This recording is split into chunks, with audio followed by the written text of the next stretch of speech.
So, let's go. Number 1. The Ubaid Culture.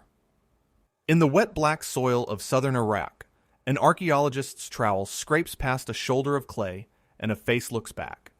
It is not a human face. The head is long and reptilian, the eyes two narrow slits like coffee beans pressed into wet mud. This figure was shaped more than 6,000 years ago, and no one who made it left a single word to tell us what it was. These are the people of the Ubaid, and they lived in Mesopotamia from around 6,500 to 3,800 BCE.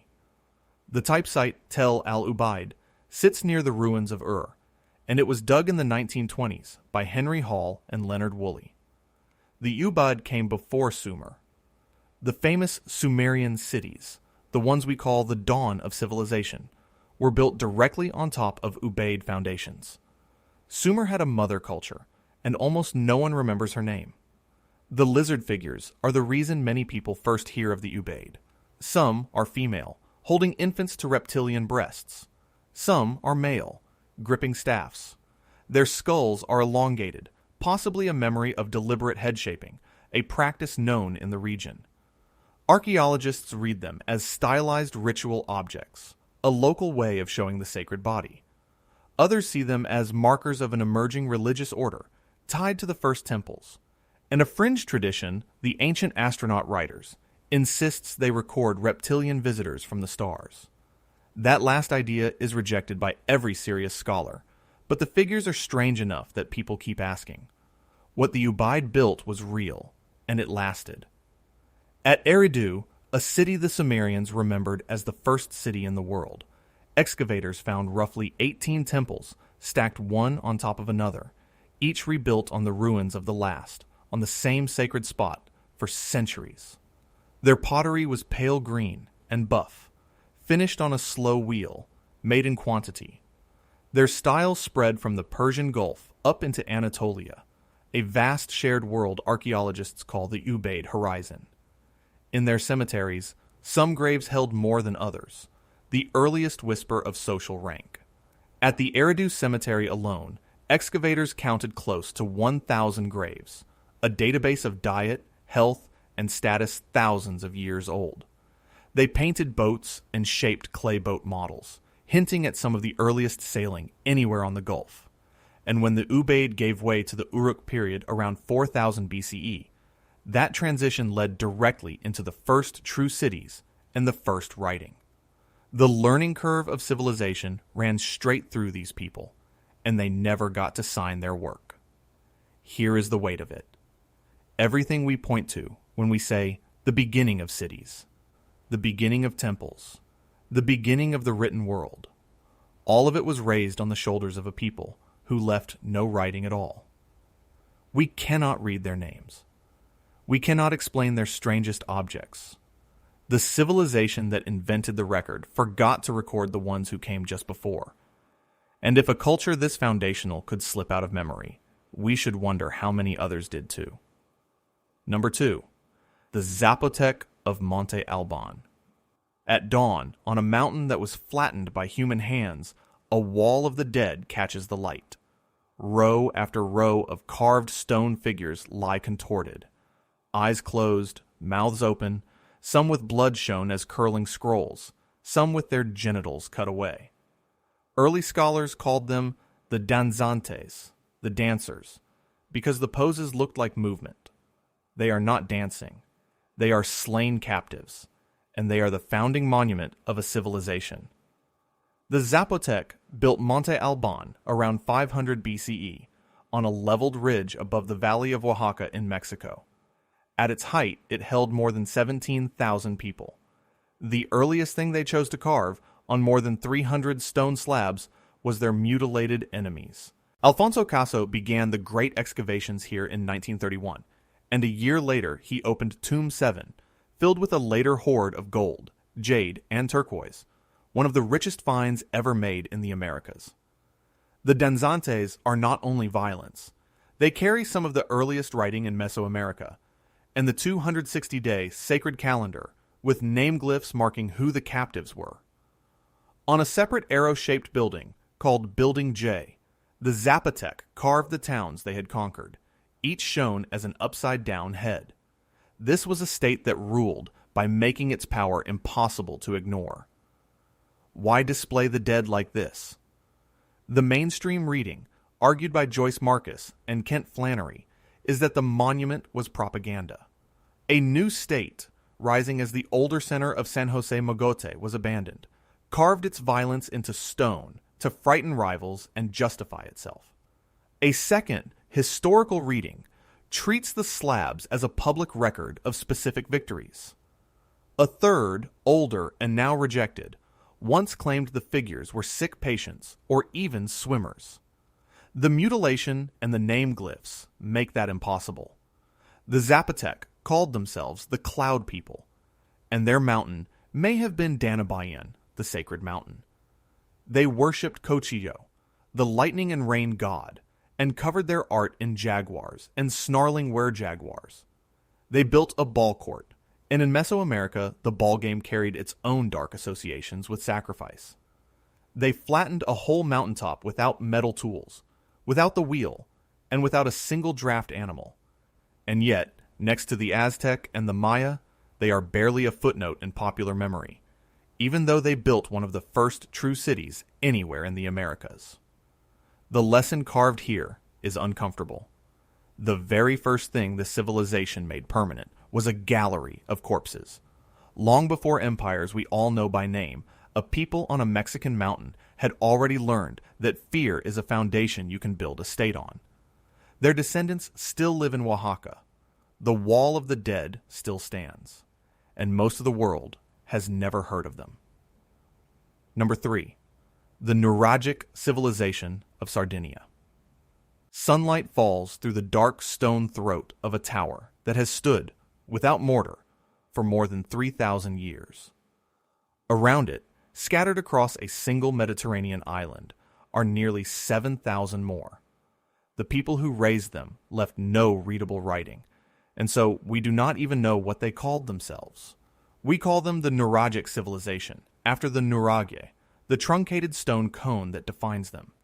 They flourished on Sardinia from around 1800 to 500 BCE. Their masterwork, Sunuraxi di Barumini, was excavated from 1949 by Giovanni Liliu and is now a World Heritage Site. The towers are built of massive basalt blocks in corbelled construction, each ring stepping inward until the stones meet overhead, all held up by weight and geometry alone. They buried their dead together in long megalithic graves the locals later called giants' tombs. They cast small bronze figures, warriors and wrestlers and chiefs, and near Cabras, in 1974, farmers turned up the giants of Monte Prama, stone statues up to 2 meters tall, boxers and archers, some carved with double-disc eyes that read like 4 eyes staring out of one face. They built sacred wells of astonishing precision, like the one at Santa Cristina, to worship water in a dry land. Giovanni Liliu, the scholar who defined this whole field, spent decades showing how sophisticated the towers really were. And the Nuragic did not live in isolation. Mycenaean, Cypriot, and Near Eastern goods reach their island, and heavy oxide-shaped copper ingots tie Sardinia into a metal trading network that stretched across the whole Bronze Age Mediterranean. What did the towers mean? The mainstream view is that the Nuraghi were elite residences and defensive strongholds, statements of status in a clan-based society. A second reading treats them as territorial markers, a way of writing power onto the landscape when you cannot write it on a page.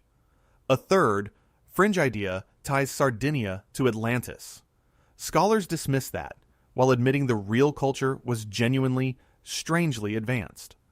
The Nuragic may even have been the Shurden, one of the sea peoples who battered the eastern Mediterranean at the end of the Bronze Age. Then there is the unsolved wound. The Monte Prama giants were smashed to pieces in antiquity and buried deliberately, and no one knows why. The whole culture faded as Phoenician and then Carthaginian colonists took the coast. Modern DNA shows that today's Sardinians still carry an unusually high share of ancient Neolithic ancestry, a living genetic echo of these deep populations. Sit with the scale of it.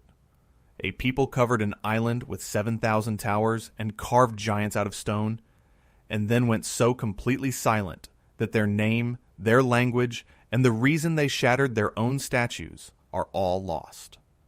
They are proof that you can build on a monumental scale, endure for over 1,000 years, and still be forgotten, because monuments outlast memory only when someone can still read them. Number 4. The Vinča Culture. A village of thatched houses is burning against a darkening Balkan sky, and no enemy set the fire. From the ash, thousands of years later, archaeologists lift a small clay figure with a flat, triangular, mask-like face, and sharp incised lines cut across it. The people who made it may have invented writing 2,000 years before Mesopotamia. We will almost certainly never read it. This is the Vinča culture, which spread across the Central Balkans from around 5,700 to 4,500 BCE. The type site, Vinča Belo Brdo, near Belgrade, was dug by Miloje Vasic beginning in 1908, and its deposits run more than 9 meters deep, centuries of continuous life. The archaeologist Maria Gimbutas placed it inside a wider settled world she called Old Europe. The Vinča left behind incised marks, the so-called Danube signs, on pottery and figurines. In 1961, at Tortoria in Romania, Nicolae Vlasa found small tablets covered in such signs, and they set off a decades-long argument. Is this the oldest writing on Earth? Most epigraphers say no, that these are pre-writing symbols, potter's marks, signs of ownership or ritual, not a readable language. But the possibility hangs there, unresolved. The Vinča were also among the world's first metalworkers. At Belo Vode and Pločnik in Serbia, researchers Miljana Radivojević and Thilo Rerin documented copper smelting around 7,000 years ago, pushing the recognized birth of metallurgy back and away from the Near East. And their society appears strikingly flat. There are no royal tombs, no obvious kings, which is part of why the word civilization sits awkwardly on them. Then there is the burning. Across Old Europe, whole villages were set alight, on purpose, again and again, generation after generation. The mainstream reading calls this a ritual, a kind of house death that ended a building's life on schedule. Gimbutas offered a bolder, contested vision of a peaceful, goddess-centered, mother-focused world later shattered by patriarchal horsemen from the steppe.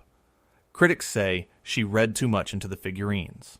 Ancient DNA has since shown that the farmer ancestry of Old Europe was heavily replaced by incoming steppe peoples, the Yamnaya, after around 3000 BCE.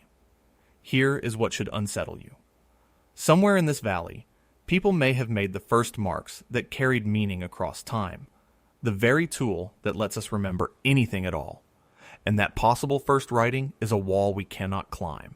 A culture that might have invented memory itself was forgotten, because the one thing it could not do was leave us a message we can still read. Everything else about them we are guessing at. Number 5. The Hurrians and the Kingdom of Mitanni. Dust rises off a Syrian plain behind a line of war chariots, spoked wheels blurring, driving hard toward a great city. That city was the capital of an empire that once wrote to the pharaohs as an equal, and no archaeologist has ever found it. The people were the Hurrians, and their kingdom was Mitanni, which dominated northern Syria and southeastern Anatolia from around 1550 to 1350 BCE. Their capital, Washakani, is named again and again in ancient texts. Its ruins have never been securely located. An empire kept its throne in a city we cannot put on a map. We know Mitanni mostly through other people's archives. In the Amarna letters from Egypt, the Mitanni king Tushratta writes to Amenhotep III and to Akhenaten, sealing alliances with royal marriages. Mitanni's strength lay in the chariot. Their warrior elite, the Marianu, fought from fast two-horse cars, and a Hittite copy of a manual attributed to a Hurrian named Kikuli preserves the oldest surviving system for conditioning chariot horses, day by day. Buried in that horse manual are numerals and god names that look Indo-Aryan, words like Mitra, Varuna, and Indra, invoked in a Mitanni treaty. The mainstream reading is that a small Indo-Aryan named ruling class sat atop a largely Hurrian population. Scholars still debate how deep that layer really went. What is certain is that Hurrian religion, its storm god Teshub and the goddess Hepat, flowed into Hittite belief, and that a Hurrian hymn to the goddess Nikkel, found at Ugarit, is among the oldest written music we possess. Then Mitanni was crushed. The Hittite king Suppiluliuma I struck from the north, and a rising Assyria pressed from the east, and the kingdom was ground between them until it became a rump state called Hanigalbat, and then nothing. The Hurrian language, related to no major family except the later Urartian, simply died. At Nuzi, thousands of clay tablets still record Hurrian law and family life, a whole society preserved in accident. Consider what that means. A great power that negotiated marriages with Egypt, that helped invent chariot warfare, that shaped the religion of its conquerors, was erased so thoroughly that its language is dead and its capital is lost. Mitanni is a warning written in absence. A civilization does not need to be small or weak to vanish. It only needs to lose its cities and its words, and the rest of history will close over it like water. Number 6. The Kassites. Strangers come down out of the Zagros Mountains and walk into Babylon while the smoke is still rising. The Hittites have just sacked the city and left. These newcomers do not loot and leave. They pick up the fallen crown, and they wear it for more than 400 years. These are the Kassites, and they ruled Babylonia from around 1595 to 1155 BCE. The longest single dynasty in the city's long history. They took power after the Hittite king Mursili I sacked Babylon in 1595 BCE and ended the dynasty of Hammurabi. Into that vacuum stepped a mountain people whose language belongs to no known family. It is a near-total isolate, preserved only in names and a few word lists. What the Kassites did with power is the surprising part. They did not impose their own gods or tongue. They became Babylonian. They ruled as legitimate Babylonian kings, kept the old religion, copied and standardized the old literature, and gave Babylonia one of its longest stretches of peace. They are best remembered for the Kuduru, an inscribed stone that recorded royal land grants, its surface crowded with divine symbols, serpents, animals, and celestial signs that double as a record of Babylonian religion and early astronomy. They built a new capital, Dur-Kurigaldsu, whose ziggurat still rises near modern Baghdad. They were skilled horse breeders, and they carried the improved chariot and cavalry practices of their age into Mesopotamia. And they were a recognized great power in their own right, trading letters and gifts with Egypt in the same Amarna diplomatic circle as Mitanni. Their own gods, figures like Shukamuna and Shumalia, survive today as little more than names, their theology gone. How should we judge them? The mainstream verdict is that the Kassites were assimilated conquerors who preserved a civilization rather than erasing one. A second, revisionist reading argues that their era, long dismissed as a dark age, was actually a stabilizing golden age of continuity. A third view simply admits defeat on the biggest question. We do not know where the Kassites came from. Their origin remains genuinely open. Their end came around 1155 BCE, when the Elamites invaded, toppled the dynasty, and carried off treasures including the lost stele of Hammurabi, later dug up far away at Susa. And because the Kassites had folded themselves so completely into Babylon, they left almost nothing in their own language to remember them by. Here is the quiet horror of it. A people ran the most famous city of the ancient world for 4 centuries. They protected its books, its gods, its memory, and they did such a thorough job of becoming Babylonian that their own language cannot be read, and their homeland cannot be named. They saved everyone's history, but their own. Number 7. The Lapita. On the island of Ifete in Vanuatu, archaeologists uncover a burial with no skull. Where the head should be, there's nothing. And laid carefully across the ribs of the headless body are 3 other skulls, arranged by hands that believed the dead still needed tending. The people who did this were the first human beings ever to cross the open Pacific. They are called the Lapita, after a site in New Caledonia, and their culture spread from around 1350 to 750 BCE. You can trace them by their pottery, stamped with fine tooth-like patterns that form geometric faces. They were the ancestors of the Polynesians and of many peoples across the Pacific, and they did something almost impossible. They sailed out into empty ocean in outrigger canoes and settled islands no human had ever touched, from the Bismarck Archipelago all the way to Tonga and Samoa. The Great Cemetery at Tayuma, excavated from 2004 by Matthew Spriggs, Stuart Bedford, and their colleagues, is the richest Lapita site known, and it is where those headless burials were found. Ancient DNA from Tayuma and Tonga, analyzed by teams including Pontus Skoglund and the laboratory of David Reich, showed that the first settlers carried East Asian farming ancestry, and that the Papuan ancestry so common in the region today arrived later. The pioneers were a distinct people moving fast across the sea. How they navigated is its own marvel. They read the stars, the shape of ocean swells, the flight of birds, the color of the sky, with no compass and no chart. They carried a whole living world with them, pigs and dogs and chickens, taro and yam and breadfruit, ready to plant new islands into existence. Obsidian from the Bismarcks turns up hundreds of kilometers away, proof of trade across open water. Radiocarbon dating brackets the whole expansion tightly, showing just how fast it happened, one of the quickest and farthest maritime colonizations in all of prehistory. Their stamped pottery faces, with their staring geometric eyes, would echo down the centuries into Polynesian tattoo and barkcloth design, an art style that outlived the pots themselves. Scholars debate the pace. One model, the express train, says the spread was fast and direct. Another, the slow boat, argues for a longer, more mixed journey. On the skulls, the reading is ritual. The head was removed after the body decayed, then honored, a practice of ancestor devotion at the edge of the world. Understand what these people achieved. Thousands of years before Europe dared sail out of sight of land, the Lapita crossed the largest ocean on the planet, on purpose, provisioned and planned. And they buried their dead headless, cradling the skulls of ancestors against the ribs of the gone.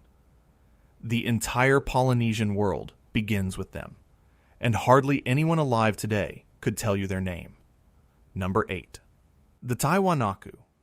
Nearly 4 kilometers above the sea, in air so thin it burns the lungs, a single stone gateway stands against a huge, cold sky. Carved at its center is the staff god, arms spread, holding a staff in each hand, watched over by rows of winged attendants. Below, in the earth, archaeologists find caches of human heads, cut from their bodies and stacked as offerings. This is Tiwanaku, a civilization that rose beside Lake Titicaca in what is now Bolivia, at about 3,850 meters of altitude, and flourished from around 500 to 1000 CE. The Gateway of the Sun is a single block of carved andesite. Nearby stand the Akapana, a great stepped platform, the walled enclosure of the Kalasasaya, and a sunken temple studded with stone heads. And there is Pumapunku, where blocks of andesite were cut into interlocking shapes so precise, with such sharp right angles, that engineers still admire them and fringe writers still misread them. The Tiwanaku joined their stones with poured metal cramps, alloys of copper and arsenic and nickel, cast into H-shaped slots to lock the blocks together. They fed a large population at brutal altitude with raised fields, long planting beds separated by water channels that trapped daytime heat and beat back the night frost, a system studied in detail by the archaeologist Alan Kalata. Their staff god ties them backward to the earlier Chavin and forward to the Wari and the Inca. What ended them? The mainstream account dates Tiwanaku firmly to the first millennium CE and links its collapse around 1000 to 1100 CE to a long drought recorded in ice cores and lake sediments. When the rains failed, the raised fields could not save them. A second, archaeological reading emphasizes their reach, a religious and colonial network spread across the south-central Andes. A third, fringe tradition, following the writer Arthur Poznansky, claims the site is tens of thousands of years old and built with lost technology. Mainstream archaeology rejects this outright. The Inca, who came long after, revered these ruins as the place where the god Viracocha created humanity. Spanish chroniclers in the 1500s described Tiwanaku as already ancient and awesome. It left no writing of its own, so its story is pieced together from stone and from other people's myths. And isotope studies of the sacrificial remains show some of the victims were carried in from far away before they were killed. Among the ruins, archaeologists have found the paraphernalia of hallucinogenic snuff, tubes, and tablets that tied the rituals of the elite to altered states of mind. This was a religion of thin air, severed heads, and visions. Here is the edge these people lived on. They farmed and worshipped and killed at an altitude where crops should simply fail, and they made it work for centuries. Then, the rains stopped, and the whole civilization dissolved. Tiwanaku is a lesson in how thin the margin of survival can be, and how fast a world can end when the water goes. Number 9. The Thracians.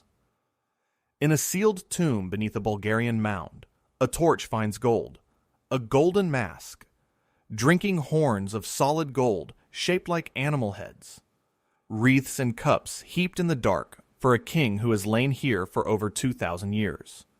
The people who buried him were feared across the ancient world, and they wrote almost nothing about themselves.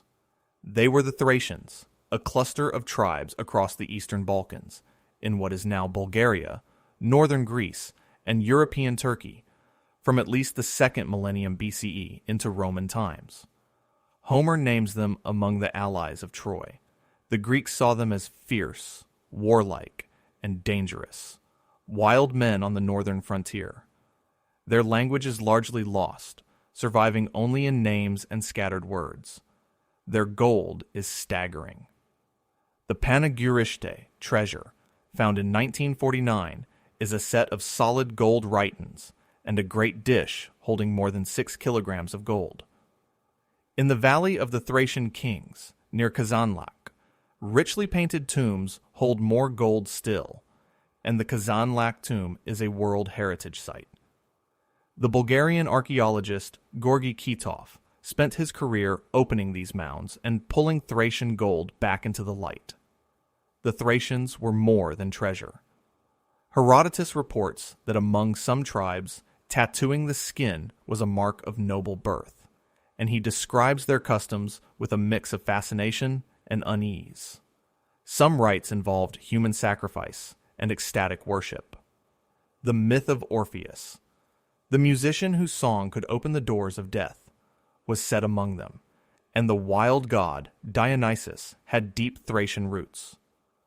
Spartacus, the gladiator who nearly broke Rome with a slave army, was a Thracian. Their most powerful state, the Odrysian kingdom, grew rich on gold and silver and hired out its horsemen as mercenaries across the Mediterranean, alongside their famous light infantry, the peltasts.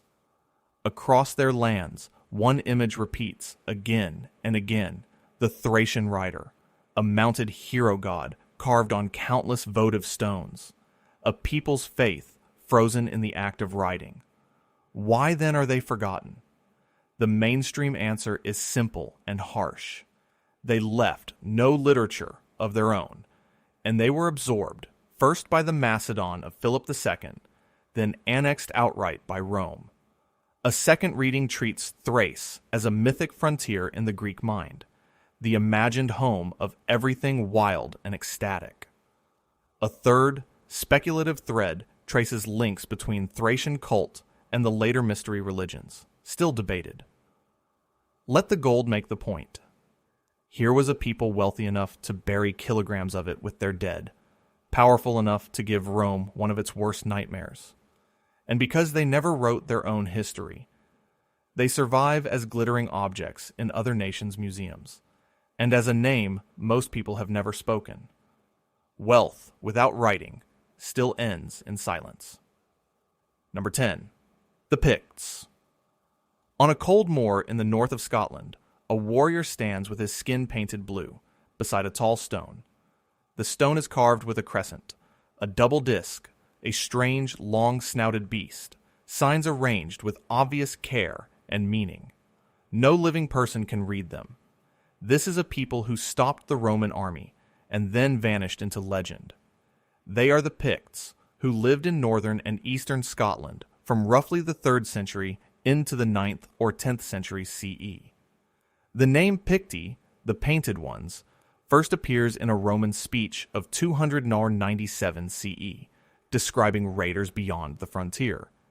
In 367 CE, in the event Roman writers called the Barbarian Conspiracy, the Picts joined with the Scots and the Saxons and overran the Roman defenses together. Rome never conquered their heartland.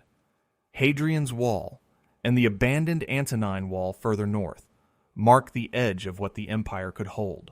The Picts carved symbol stones by the hundred, using a small repeating vocabulary of signs, the crescent and V-rod, the double disc and Z-rod, and the animal scholars simply call the Pictish beast. The earliest stones bear only these symbols. Later ones add Christian crosses, and later still the old pagan signs drop away, so the stones themselves track a people converting to a new faith.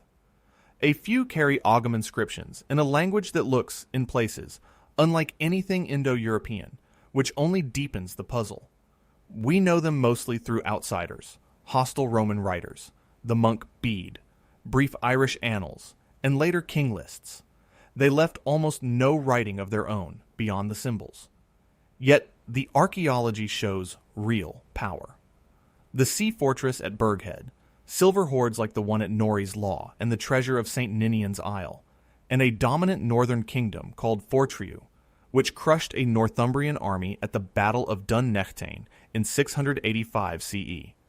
Recent digs at Rhynie, led by Gordon Noble and the Northern Picts Project, uncovered a high-status center importing wine and glass from the Mediterranean.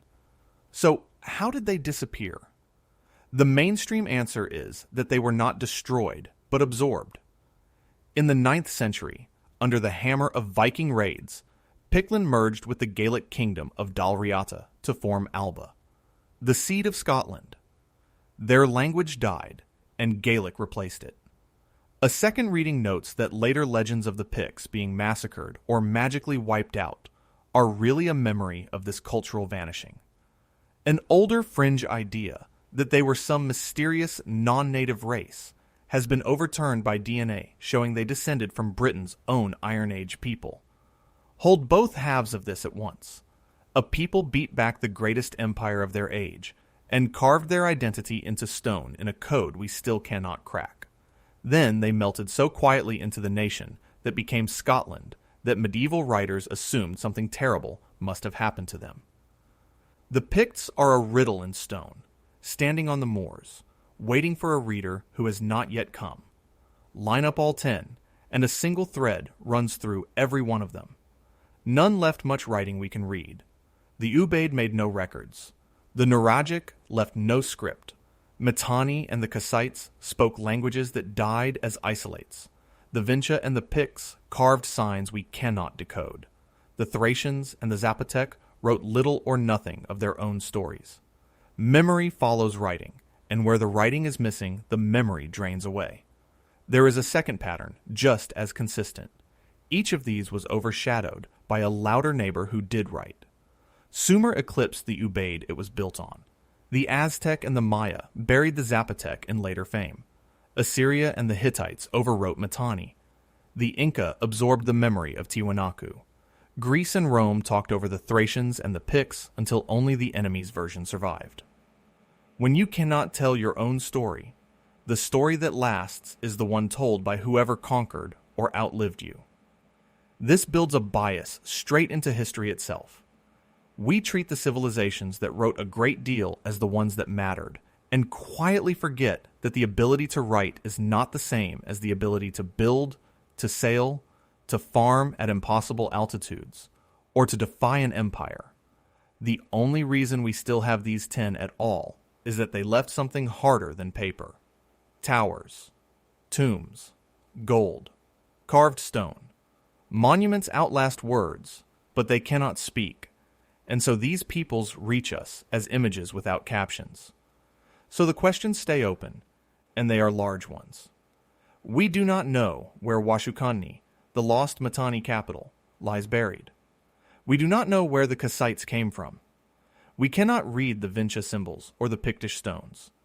We do not know why the Monte giants were deliberately smashed, or what the Ubaid meant by their reptilian figures. Each is a case still waiting for its break. And the breaks are starting to come, from a direction no one expected. Ancient DNA is rewriting all of these stories at once. It shows deep continuity in the Sardinians and the Picts, people who never truly left, only changed. It shows sweeping population replacement in old Europe, where the Vinča world gave way to the steppe. Archaeology without a decipherment can only take us so far, but a single bilingual find, one stone with a known language beside an unknown one, could still crack a script we have called unreadable for a century. That is the reframing worth carrying away. Forgotten is not the same as gone. The earth still holds their record, and every season the ground gives a little more of it back. These were not lesser peoples. They were as clever, as cruel, as devout, and as frightened of the dark as any civilization we happen to remember. They simply lost the argument with time that writing was invented to win. If the deep past still has questions for you, there is another investigation waiting on your screen right now, and subscribing keeps them coming.